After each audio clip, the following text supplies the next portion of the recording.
کہ بے شک رجب کا مہینہ عظمت والا مہینہ ہے، اور جو اس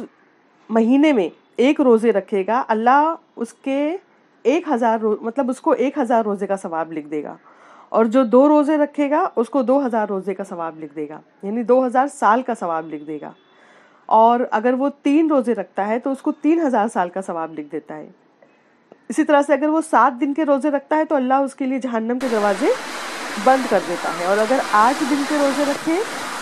تو جنت کے پورے دروازے کھول دیتا ہے، اور جو 15 دن کے روزے رکھتا ہے اس کی برائیوں کو نیکیوں میں بدل دیتا ہے، اور آسمان سے ایک منادی دینے والا اعلان کرتا ہے کہ اللہ تعالیٰ نے تمہاری مغفرت کر دی ہے، اب تم نئے سرے سے عمل شروع کرو۔ اور جو اس مہینے میں زیادہ سے زیادہ روزے رکھے اللہ اس کو زیادہ سے زیادہ عطا کرتا ہے۔ تو یہ جو روایت ہے یہ بالکل من گھڑت روایت ہے، موضوع روایت ہے، جسے آپ صلی اللہ علیہ وسلم کی طرف منسوب کیا گیا ہے۔ امام الجوزی نے اپنی کتاب موضوعات میں اس روایت کو ذکر کیا ہے، اور اکثر محدثین نے اس کو اپنی موضوعات کے اندر روایت کیا ہے، اور یہ بالکل ہی غلط ہے، یہ بالکل صحیح نہیں ہے، کیونکہ دیگر اعمال شب قدر اور رمضان کے روزوں کی بھی اتنی فضیلت نہیں بتائی جا رہی ہے، جو فرض ہے یعنی رمضان کے روزے فرض ہے اس کی بھی اتنی فضیلت نہیں بتائی جا رہی ہے، رمضان کے اندر شب قدر میں جاگنے کی بھی اتنی فضیلت نہیں بتائی جا رہی ہے، بلکہ میکسیمم 1000 بتایا جا رہا ہے۔ تو اللہ تعالیٰ نے جس کا ذکر کیا ہے قرآن مجید میں اس کی بھی اتنی فضیلت اور اہمیت نہیں بتا رہی ہے، لہٰذا آپ جان لیں کہ کثرت سے جب کسی چیز کی فضیلت آئے گی تو وہ بات من گھڑت ہے، جھوٹی ہے۔ اور اسی طرح سے ایک خاص نماز کا ذکر بھی آتا ہے کہ یہ رجب کے مہینے میں، اور یہ بھی بالکل جھوٹی اور موضوع روایت ہے کہ جو آدمی رجب کا 1 دن کا روزہ رکھے اور اس میں 4 رکعتیں ایسی پڑھے کہ پہلی رکعت میں سورہ فاتحہ کے بعد 100 مرتبہ آیت الکرسی پڑھے، اور دوسری رکعت میں 100 مرتبہ سورہ اخلاص پڑھے، یعنی کہ 4 رکعتیں وہ ادا کرے گا، پہلی رکعت میں سورہ فاتحہ پڑھے گا اور 100 مرتبہ آیت الکرسی پڑھے گا، اور دوسری رکعت میں سورہ فاتحہ پڑھے گا اور 100 مرتبہ سورہ اخلاص پڑھے گا، تو اس کی موت نہیں آئے گی یہاں تک کہ اسے جنت نہ دکھا دیا جائے، اور جنت میں اس کا ٹھکانہ نہ بتا دیا جائے، یعنی کہ اس کو بتا نہ دیا جائے کہ جنت میں آپ یہی فلاں جگہ پہ رہنے والے ہو۔ یہ روایت بالکل غلط ہے، یہ صحیح نہیں ہے، یہ موضوع روایت ہے، اور ہر حال میں یعنی اس مہینے کے اندر کوئی بھی خاص نماز یا قیام جو ہے وہ ثابت نہیں ہے، کوئی خاص روزہ ثابت نہیں ہے، لہٰذا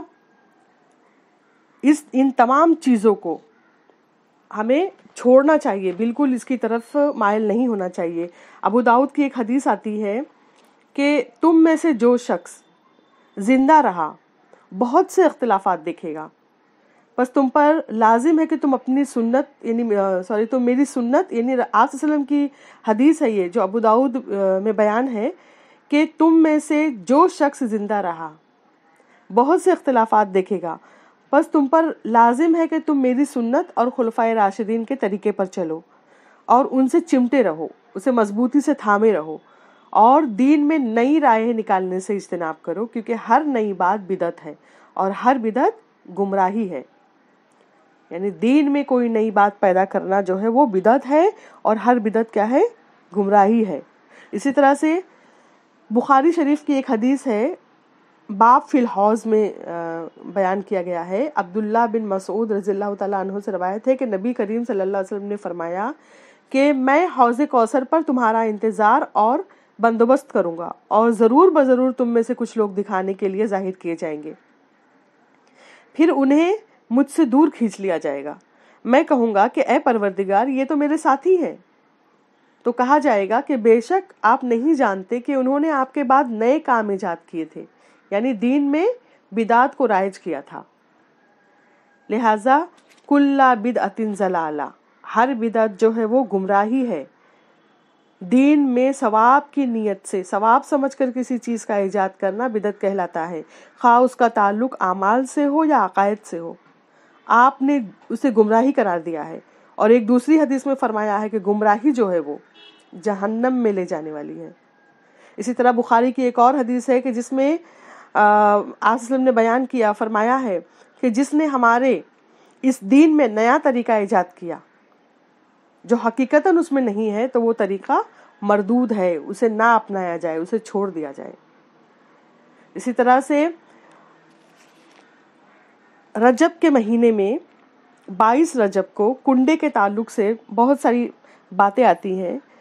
یہ جان لے کہ یہ رسم جو ہے وہ 1906 عیسوی کو شروع ہوئی، جب ہندوستان کی ریاست رامپور کے ایک خورشید احمد مینائی نامی شخص نے اس سلسلے میں ایک کہانی تراش کر داستان عجب کے نام سے شائع کی، جس میں حضرت جعفر صادق رحمہ اللہ علیہ کے حوالے سے لکھا کہ امام جعفر صادق نے خود فرمایا کہ جو شخص 22 رجب کو میرے نام کی نیاز کرے گا اور کنڈے کرے گا اور میرے ذریعے اپنی حاجت مانگے تو ضرور پوری ہوگی، اور اگر پوری نہ ہوئی تو قیامت کے دن میرا دامن ہوگا اور اس کا ہاتھ۔ سامعین، آپ خود غور فرمائیں کہ جو رسم حضرت صلی اللہ علیہ وسلم کے 1400 سال بعد شروع ہو رہی ہے وہ کیسے نیکی ہو سکتی ہے؟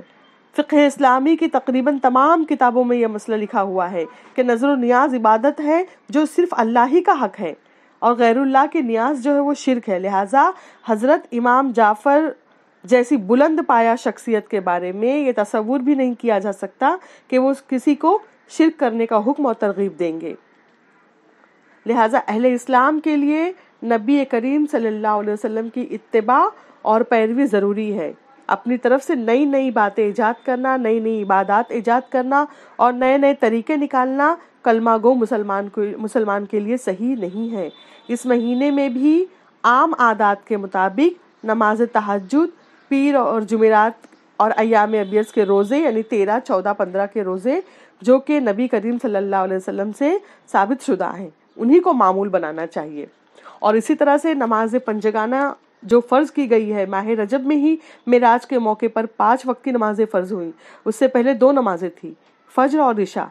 یعنی معراج میں ابتدائی طور پر اللہ تعالیٰ نے 50 نمازیں فرض کی، اور پھر موسیٰ علیہ السلام کے مشورے پر نبی کریم صلی اللہ علیہ وسلم نے اللہ تعالیٰ سے تخفیف طلب کی تو بالآخر 5 وقت کی نمازیں فرض ہوئیں۔ تو اب امت 5 وقت کی نمازیں ادا کرے گی لیکن ثواب اس کو 50 کا ہی ملے گا۔ لہٰذا ہمیں جو ہے وہ اللہ کی رحمت سے بھرپور فائدہ اٹھانا چاہیے، اور یاد رکھیے نماز ہی ایمان اور کفر میں فرق کرنے والی ہے۔ قیامت کے دن پہلے اسی کا حساب ہوگا۔ یہ دین کا اہم رکن ہے اور کسی حال میں بھی معاف نہیں ہونے والا ہے سوائے عورتوں کے مخصوص ایام کے، اور باقی تمام احکام جو ہے وہ زمین پر نازل ہوئے،